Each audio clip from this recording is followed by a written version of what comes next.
5 seconds to go.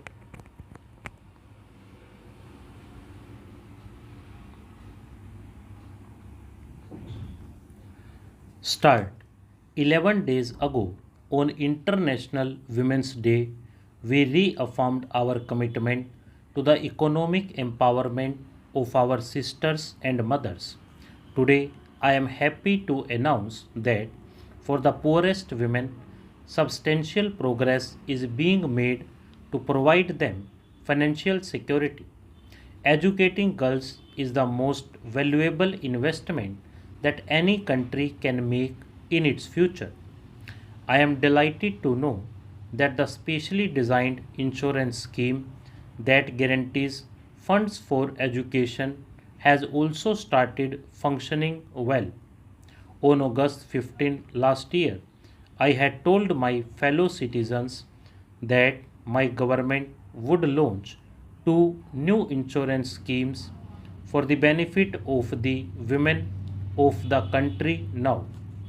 The first would provide funds for girls to complete their education if they lost either of their parents.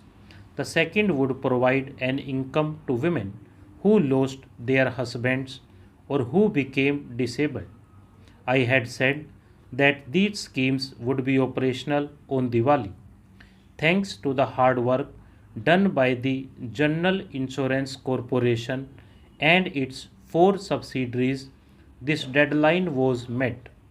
Today, more than 100,000 policies have already been sold. Friends, Bharat Ratna Dr. Amartya Sen, who won last year's Nobel Prize for Economics, has long said that government must invest much more in the social sector and that education for all is the first priority of every developing country. These are my beliefs too. While the provision of education is the responsibility of the states, the center can and must do everything possible to assist them in fulfilling this obligation. The new scheme is one step forward by the center in contributing its might. This scheme recognizes the reality of rural India where the provision of education to children, especially to girls, is not always the first priority of parents and even less so if the breadwinner of the family passes away, leaving the family dependent on others. Girls are always the first to be taken out of school and put into other work. The new scheme will hopefully change this as it will provide money to let them continue their education. Thus, while it is the states who have to increase the supply of education, this scheme will increase the demand for education. I would like the states to be prepared to meet this demand by suitably upgrading their educational infrastructure. They should open new schools to provide education to girls in the respective states now.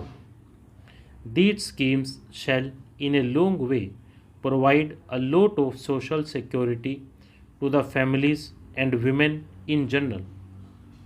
Many widows are not treated well in our society.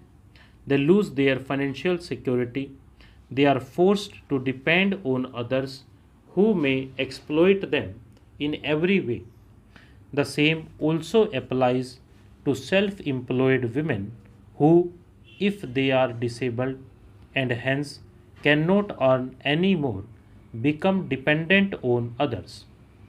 The new insurance policy for women will provide some financial help and hence independence to our women folk. These two schemes will thus achieve an important social objective, providing a safety net to our mothers, sisters, and daughters. The best part is that they do so without the government having to spend any money. This is done through the miracle of group insurance, where by paying nominal sums by everyone ensures that the small proportion who need the money will get it. Friends, there is a big debate about insurance sector reforms. We hope to allow new Indian insurance companies to enter the market soon and compete with the existing players. What is forgotten, though, is the contribution of the existing players. They have expanded the insurance market and have provided risk cover to all kinds of businesses and people.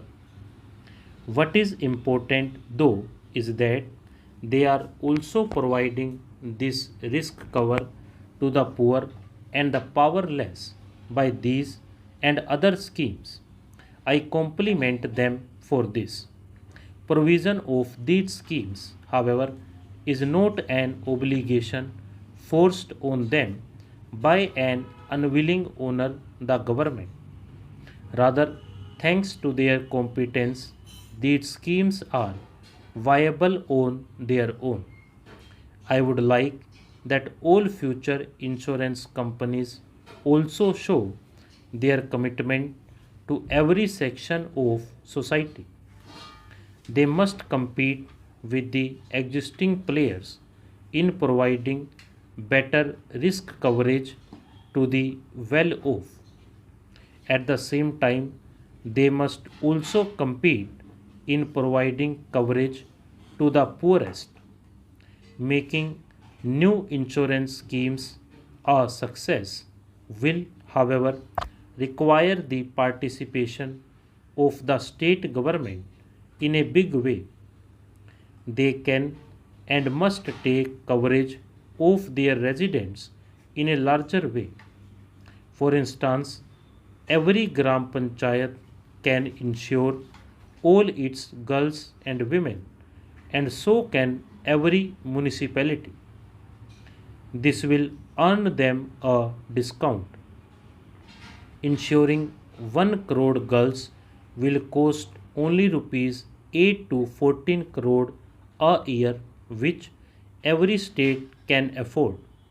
Insuring 1 crore women will cost only rupees 5 to 6 crore, which again every state can afford.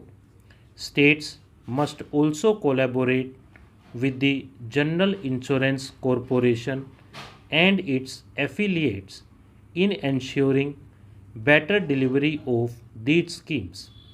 No widow or disabled woman or orphan girl should have to go to some distant office and furnish all kinds of papers to some uncaring official to show that she is eligible to receive the benefits. Stop.